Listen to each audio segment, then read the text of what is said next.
Salut tout le monde! Alors, aujourd'hui, petite vidéo sur un sujet pas très cool, on va dire.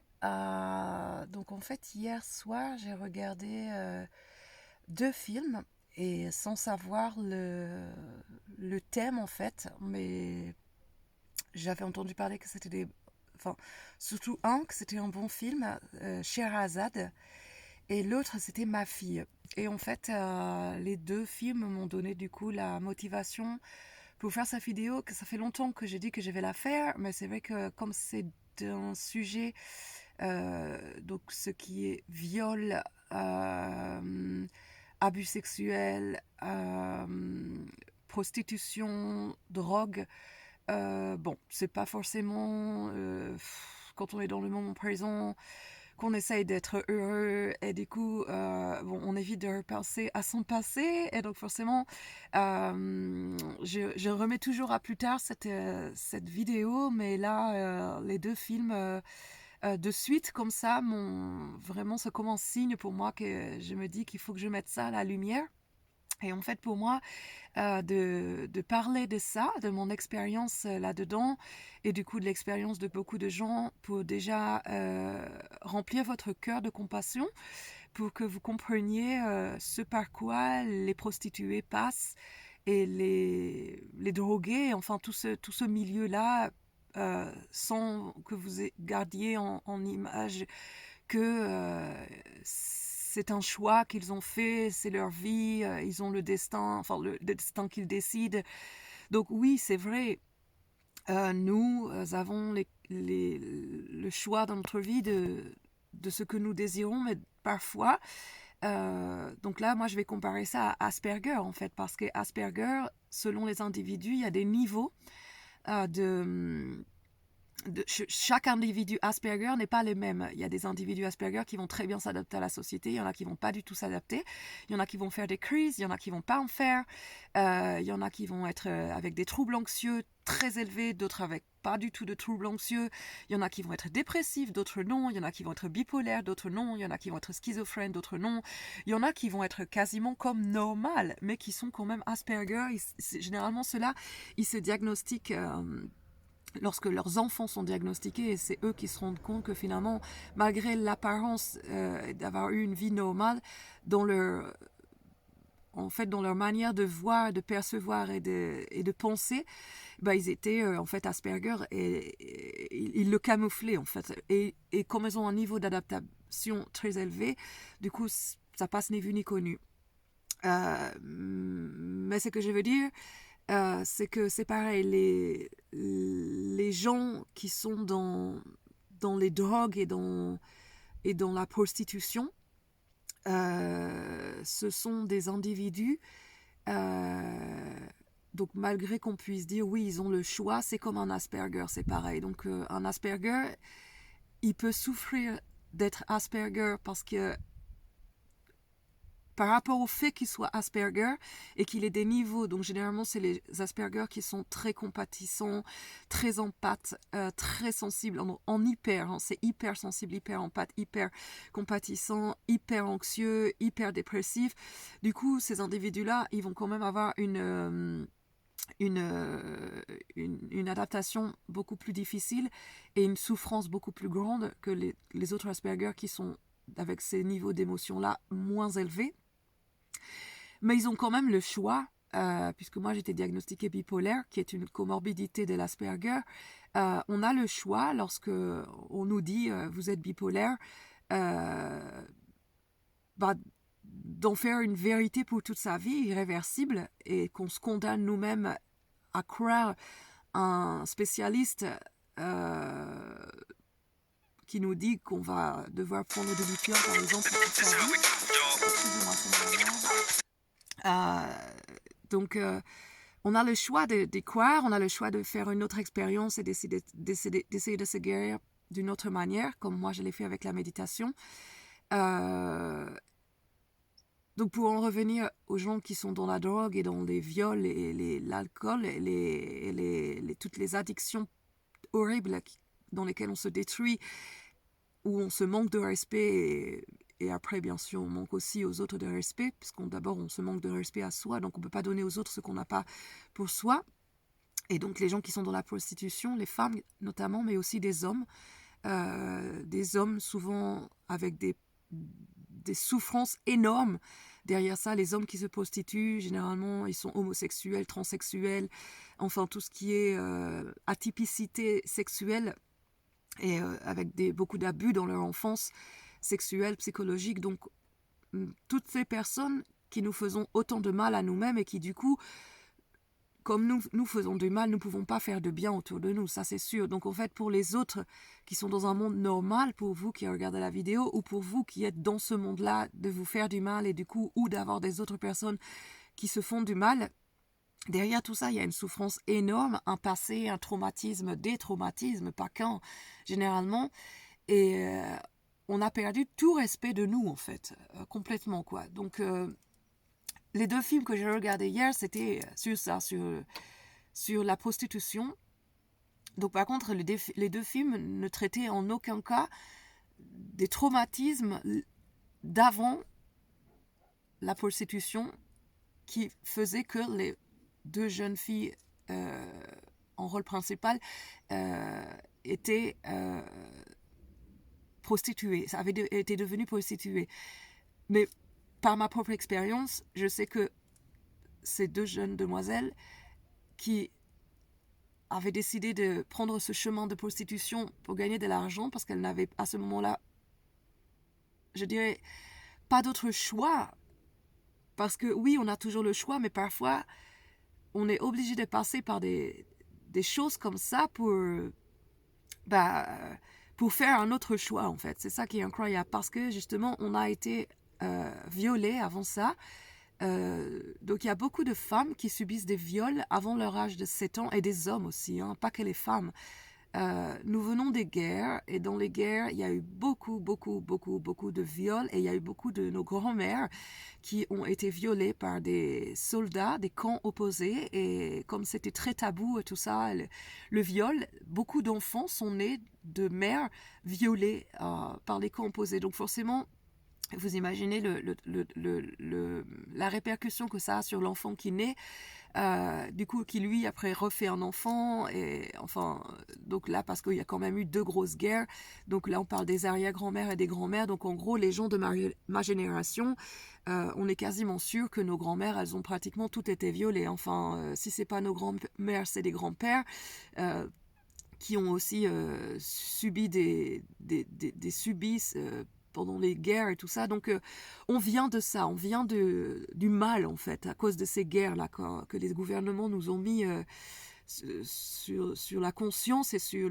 la mémoire, en fait. Donc nous engrainons le mal parce que nous ne mettons pas ce mal à la lumière. Nos grands-mères, nos arrière-grand-mères, elles sont certainement décédées, et elles ont emporté avec eux dans leur cercueil ces tabous et ces atrocités faites à elles, à leurs enfants, enfin tout ce qu'on peut imaginer qui peut se passer. Donc là, moi je suis née en France, mais imaginez aussi dans les pays africains. Enfin, c'est mondial, et c'est une atrocité ce qui est en train de se passer depuis plein d'années. Alors, excusez-moi. J'ai quand même l'hypersensibilité qui est toujours là malgré la méditation. Moi, quand je parle de trucs comme ça, la souffrance de l'humanité en général, ça me retourne, parce que je sais qu'il y a une solution qui est la méditation. Et parce que lorsque nous commençons à méditer, on remplit nos cœurs de pardon, de compassion et de bienveillance. Donc on annule en fait toutes ces atrocités. Le problème, c'est qu'il n'y a pas assez de gens qui méditent, donc du coup les atrocités continuent c'est une gangrène, quoi. C'est une maladie. C'est sur la terre, et tout le temps qu'on n'y aura pas mis la lumière. Excusez-moi, autre alarme. Parce que je dois toujours me réveiller. Sinon, après, j'ai un rythme trop... donc même si je ne dors pas forcément beaucoup, je mets les alarmes. Donc, si on met pas tout ça à la lumière, ça continue, et voilà. Donc c'est pour ça que moi là je fais cette vidéo là, parce que du coup, en fait, les deux films là qu'il y avait, il y avait le viol dans ces prostitutions, Euh, et c'est horrible parce que ces filles sont prostituées, mais elles ont quand même, malgré le fait qu'elles gagnent de l'argent en vendant leur corps, parce que bien entendu, euh, dans leur jeunesse, elles ont subi des viols, un viol, plusieurs viols, des abus en plus de ça psychologiques, un viol, des viols par des membres proches, un père, un frère, un cousin, un grand-père, un oncle, voire des fois la mère. Donc forcément, la déstructuration émotionnelle, elle est fatale. C'est les pires choses dans les traumatismes, ça, les guerres, les camps de concentration et les viols subis par l'entourage vraiment très très proche. Pendant en plus répété comme ça, c'est terrible pour se reconstruire. Donc du coup, généralement, il n'y a pas de reconstruction avant un certain nombre d'années et généralement, avant de se reconstruire, on est quasiment obligé de passer par une phase. Enfin, ça dépend, pareil, ça dépend des individus, mais la plupart de ceux qui avons vécu des choses horribles comme ça, on est obligé d'aller dans un non-respect de nous-mêmes et de faire pire. En fait, j'aurais tendance à dire avec nous-mêmes par notre choix, en fait, pas quelque chose qu'on nous impose. Et c'est comme si on a perdu tellement notre respect qu'on se... C'est inconscient, bien entendu. On a tellement perdu notre respect qu'on se dit inconsciemment, maintenant c'est moi qui décide de ma vie et allez, je vais dans la prostitution parce que de toute façon, mais ça, bien sûr, on ne se le dit pas, c'est inconscient. Mais c'est ce qui se passe. On a tellement perdu notre respect que lorsque nous pouvons décider de notre vie qui est complètement détruite, anéantie par cette déstructuration mentale, émotionnelle, c'est encore pire pour les filles quand c'est dans ou les hommes aussi, quand c'est des viols subis par vraiment des membres très proches, mais c'est aussi terrible quand c'est par un inconnu, mais pas vraiment un inconnu qui connaissait quelqu'un. Enfin, j'aurais tendance à dire que de toute façon, le viol, c'est quelque chose de terrible pour la dignité de la femme ou de l'homme qui le subit. On perd totalement notre respect et on perd aussi nos émotions. C'est-à-dire qu'on se coupe de nos émotions parce que la souffrance, elle a été tellement horrible que on a généralement une dissociation à ce moment-là. Donc notre esprit se retire de notre corps pour pouvoir supporter l'atrocité de la scène. Et après, quand on devient adulte, si on ne reproduit pas des schémas à tomber dans les drogues et du coup à se prostituer et tout ça, on peut très bien avoir une vie de famille, faire des enfants, mais par contre, on est complètement bloqué émotionnellement parce qu'on a tellement subi ce traumatisme à répétition ou même sans répétition. Il suffit de un ou deux, c'est pas la répétition qui fait que l'impact que ça a sur un enfant de moins de 7 ans, imaginez, qui se fait abuser par, ça peut être à la DAS, par exemple, tous les enfants qui sont placés, abandonnés, il y a beaucoup d'abus dans les familles d'accueil, les parents qui boivent, les oncles et tout ça, l'alcool, donc il y a beaucoup de maltraitance et il y a beaucoup d'abus sexuels. Donc pour après un enfant qui grandit dans des conditions comme ça, bien entendu, si lui ne reproduit pas ça par la suite sur ses enfants, il sera déstructuré émotionnellement et forcément il y a des carences émotionnelles et il y a souvent des blocages émotionnels. Donc toutes les personnes généralement qui sont bloquées émotionnellement et qui n'arrivent pas à vraiment vivre la joie, la tristesse et les émotions de la vie en fait, sans que ça soit dans l'hyper, mais juste dans la normalité en fait, pleurer quand il faut pleurer et rire quand il faut rire, mais vraiment rire de, de, de, de, de vraiment de bon cœur, j'aurais tendance à dire, pas rire de oui, enfin rire, surtout pleurer, je dirais plutôt tendance, parce que c'est vrai que les gens rient plus qu'ils ne pleurent en fait. Rire c'est plus facile. Après on peut faire semblant de rire aussi. Il faut voir si le rire il est vraiment, si le rire ne cache pas justement une souffrance en fait. C'est plus facile de rire pour cacher une souffrance que de pleurer pour ne pas cacher un rire en fait. Parce qu'on ne va pas pleurer pour ne pas cacher ni pour cacher un rire. Donc le rire, il est peut-être là des fois pour cacher justement la souffrance et éviter de pleurer. Donc du coup, pour en revenir au viol et à la prostitution, parcours de ces gens-là, donc on subit beaucoup d'atrocités et du coup perdent leur respect et après vont dans un chemin de vie de non-respect à soi-même et du coup aux autres. Et nous maintenant qui sommes, moi qui suis revenue à un parcours de vie normale, puisque je suis passée par là, je suis passée par le viol, je suis passée par la drogue à la suite du viol, puisque le viol a fait que j'ai perdu le respect pour moi. À la suite de ça, je suis tombée dans les drogues. Donc le fait de me droguer et d'avoir déjà perdu à l'avant ça mon respect de moi, et donc plus de me droguer, on repère encore plus, c'est-à-dire qu'on n'a plus d'estime de soi, c'est un engrenage et on en arrive souvent à la prostitution parce que généralement, lorsque nous nous droguons, on arrête de travailler, il y a une exclusion sociale qui se fait obligatoirement et du coup, on en finit souvent à la prostitution. Donc moi, je ne me suis pas prostituée beaucoup de fois. Heureusement, j'ai eu cette chance, mais c'est suffisamment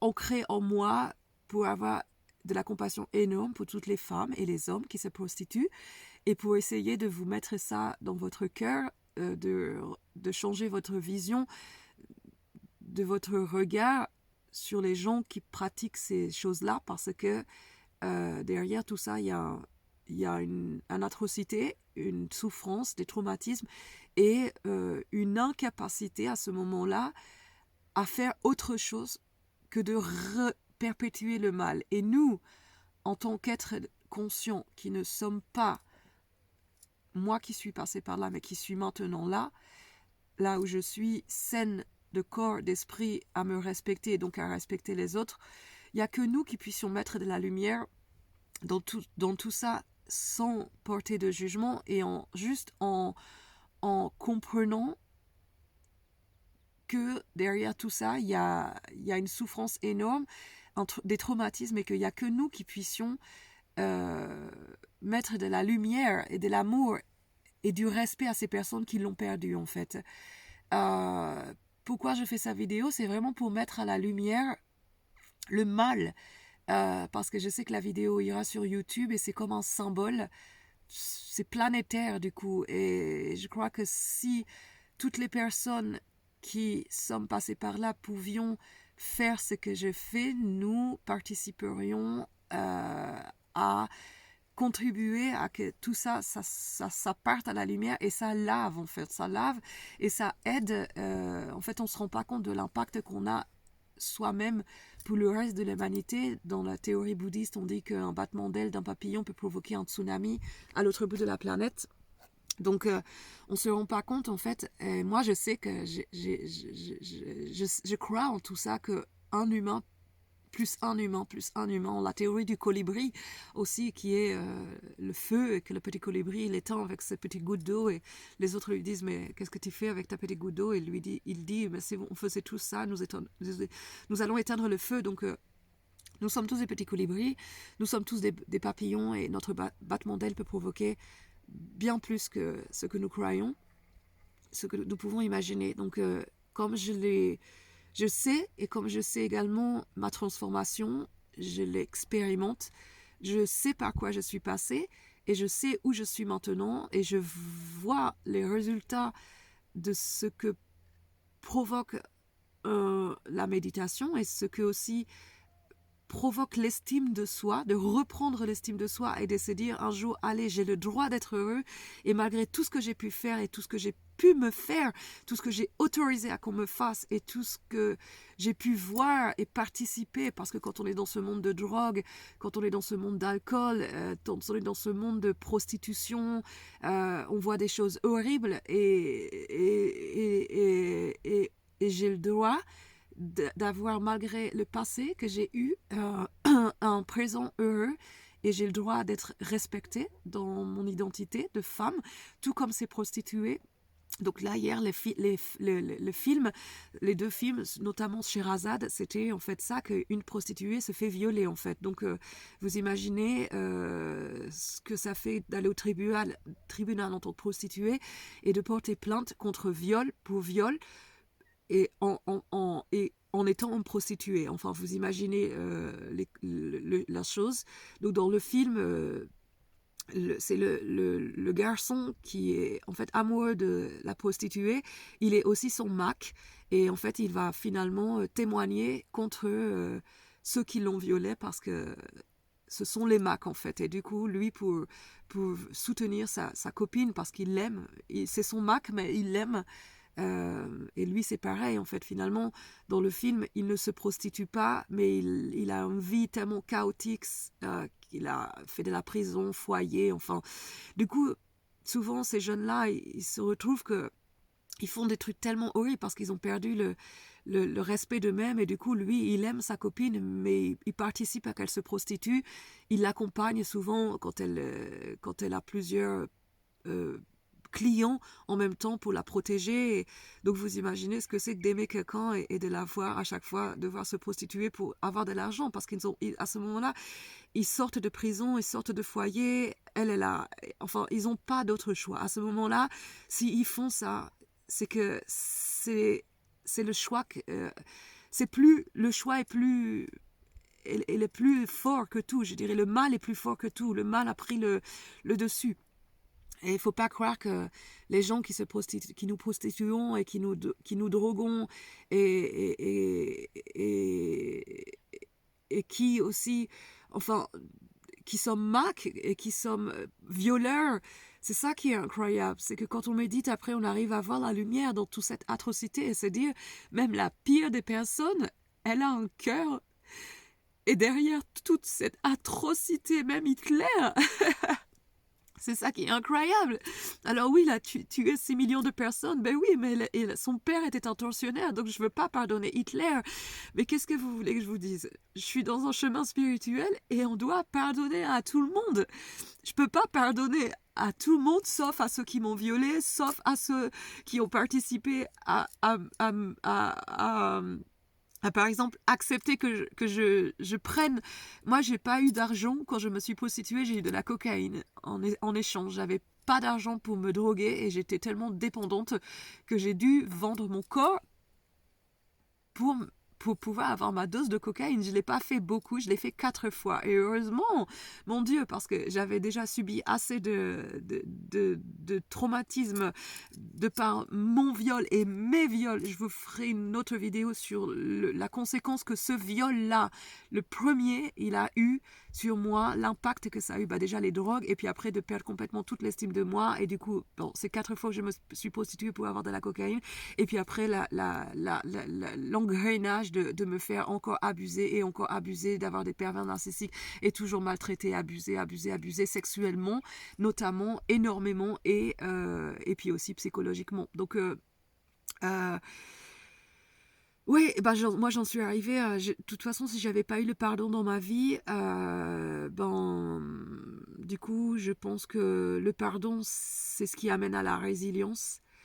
La résilience, c'est la capacité qu'on a de faire d'un drame, d'une tragédie, une force, et de sortir de cette obscurité avec la lumière en nous. Le pardon amène à la résilience, et la résilience amène à la bienveillance. Et au pardon encore, à la bienveillance pour soi, pour les autres, à la tolérance, à l'acceptation pour soi, à la résilience pour soi. Et quand on se résilie pour soi-même, je crois qu'on peut résilier les autres et ne souhaiter que ça, qu'ils atteignent ce chemin de pardon pour eux-mêmes, pour pouvoir entamer un autre processus de vie, que de se croire obligé de n'avoir que ce choix-là. Voilà. J'espère que je pense que j'ai dit l'essentiel sur je ferai d'autres vidéos du coup sur le viol, mon premier viol, et je ferai d'autres vidéos sur ces thèmes-là, parce que je pense qu'il faut vraiment que ça parte à la lumière, et je pense que nous sommes vraiment nombreux et nombreuses à avoir subi des viols, des abus sexuels et aussi beaucoup d'abus psychologiques, et la répercussion de ça, selon l'individu, elle n'est pas la même. Et il y a des individus qui vont pouvoir finalement, je dirais, procéder à une résilience facilement et passer outre ce traumatisme et avoir une vie, je dirais, quasiment normale. Et il y en a d'autres qui ne vont pas avoir cette faculté de résilience. Et il y a aussi beaucoup de personnes qui ne se souviennent pas, qui ont été abusées sexuellement parce que c'est arrivé avant leurs 7 ans. Et le cerveau n'est pas capable de se souvenir. La mémoire traumatique, elle est oubliée en fait. Donc il y a impossibilité là, dans ce moment-là, même je crois, de tout ce que j'ai lu, je continuerai d'étudier la chose, mais je crois que même en arrivant des hypnoses et des régressions et ce travail des mémoires oubliées, et des traumatismes dans l'enfance, je crois que quand c'est avant 7 ans, il n'y a pas de possibilité de se souvenir. Donc ça, c'est arrivé à beaucoup de monde. Et forcément, l'impact de cela dans une vie, parce qu'on parle du viol, de la prostitution, mais combien de femmes se marient et par devoir conjugal s'offrent à leur mari alors qu'elles n'ont pas envie de faire l'amour. Et ça, c'est aussi un fléau sociétaire et c'est un viol avec son propre consentement, puisqu'on s'offre à son mari, mais derrière ça, il y a l'idée d'un viol, de quelque chose dont on n'a pas envie, et qu'on pense que notre unique choix à ce moment-là, c'est de s'offrir à son mari parce que nous sommes sa femme. Donc, finalement, j'avais rencontré une dame qui m'avait dit qu'elle appelait cela de la prostitution légale, lorsque les femmes se marient parce qu'elles finalement à l'époque aussi il n'y avait pas beaucoup de travail pour les femmes, enfin après la guerre et tout, c'est vrai que c'était plus facile pour une femme de se marier, et après vous imaginez, vous vous mariez, le désir sexuel d'une femme n'est pas forcément le même que celui d'un homme, et c'est vrai que beaucoup de femmes se forcent à faire l'amour avec leur mari, et donc là bien sûr elles se forcent à faire l'amour, on ne parle plus de faire l'amour, je dirais qu'elles consentent à s'auto-violer, mais cela est déguisé, camouflé par faire l'amour. Voilà. Donc c'est un fléau et faut que ça sorte de la lumière, et je crois que il n'y a qu'en méditant que nous arriverons à remplir nos cœurs de compassion et de pardon, et faire que ce mal-là qui est sur la terre, parce que c'est un mal, c'est une gangrène, quoi. Et je crois que, de toute façon, c'est prouvé scientifiquement, ils le disent, hein, que la méditation, plus nous méditerons, plus nous serons nombreux à méditer, et plus, enfin, c'est prouvé, c'est-à-dire qu'ils ont fait des tests, des recherches, ils ont vu l'impact de la méditation sur un certain nombre de personnes, et la répercussion que ça a sur d'autres personnes qui ne méditent pas, et qui sont même très loin, éloignés en kilomètres. C'est la théorie du centième singe. C'est les singes qui captent à distance le comportement qui a changé d'autres singes sur une autre île, et que les autres singes d'une autre île, vraiment à longue distance de kilomètres, vont opérer le même comportement, le même changement comportemental sans avoir été du tout en contact avec les autres singes de l'autre île. Et ça, c'est par l'énergie du subconscient et de ce qui se passe là-dedans. Énergétiquement, le quantique, le monde quantique, que nous connaissons encore très peu. Donc l'expérience, la vie est une expérience, et j'espère vraiment que vous aurez envie de participer à cette expérience, de vous dire, bon allez, c'est vrai, j'ai pas grand chose à perdre à méditer, et si oui, j'étais ce petit colibri, et si nous étions tous des petits colibris, et si je m'y mettais finalement à faire ça, à méditer, et à remplir mon cœur de compassion, et si je croyais en moi, en que je suis capable, moi, une personne, plus une autre personne, plus une autre personne, à faire que nous mettions de la lumière dans tous ces traumatismes et toutes ces atrocités qu'il y a sur Terre. Voilà. Je vous souhaite une excellente journée.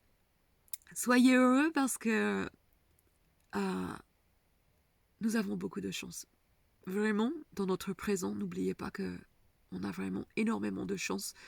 Nous qui avons notre corps, notre santé mentale, nous devons nous battre pour vivre notre bonheur à 150 000%. On n'a pas le droit de ne pas être heureux quand on a les vies qu'on a en ce moment et qu'on regarde cette vidéo-là. Voilà. Et qu'on a la capacité, la possibilité de se dire, soit on passe par là et allez, je prends le choix et j'arrête cette reproduction de me faire du mal. Allez, je coupe là, je change ma réalité, je change mon environnement et je change ma vie. Et pour les autres qui regardent ça, qui n'ont pas vécu ça, vous avez énormément de chance d'être là où vous êtes. Alors vivez votre vie le plus heureux possible. Et c'est la méditation qui vous aidera à retrouver contact avec vous-même, avec toutes les émotions que vous n'avez pas encore vécues et avec votre être, vous-même. Vous allez apprendre à vous connaître mieux et vous pourrez explorer la vie, faire réaliser les rêves que vous n'aviez pas réalisés et mettre à la lumière tous les traumatismes que vous portez aussi sur vous, qui ne sont pas forcément les vôtres, mais celles de vos grands-mères, de vos arrière-grand-mères, les tabous familiales.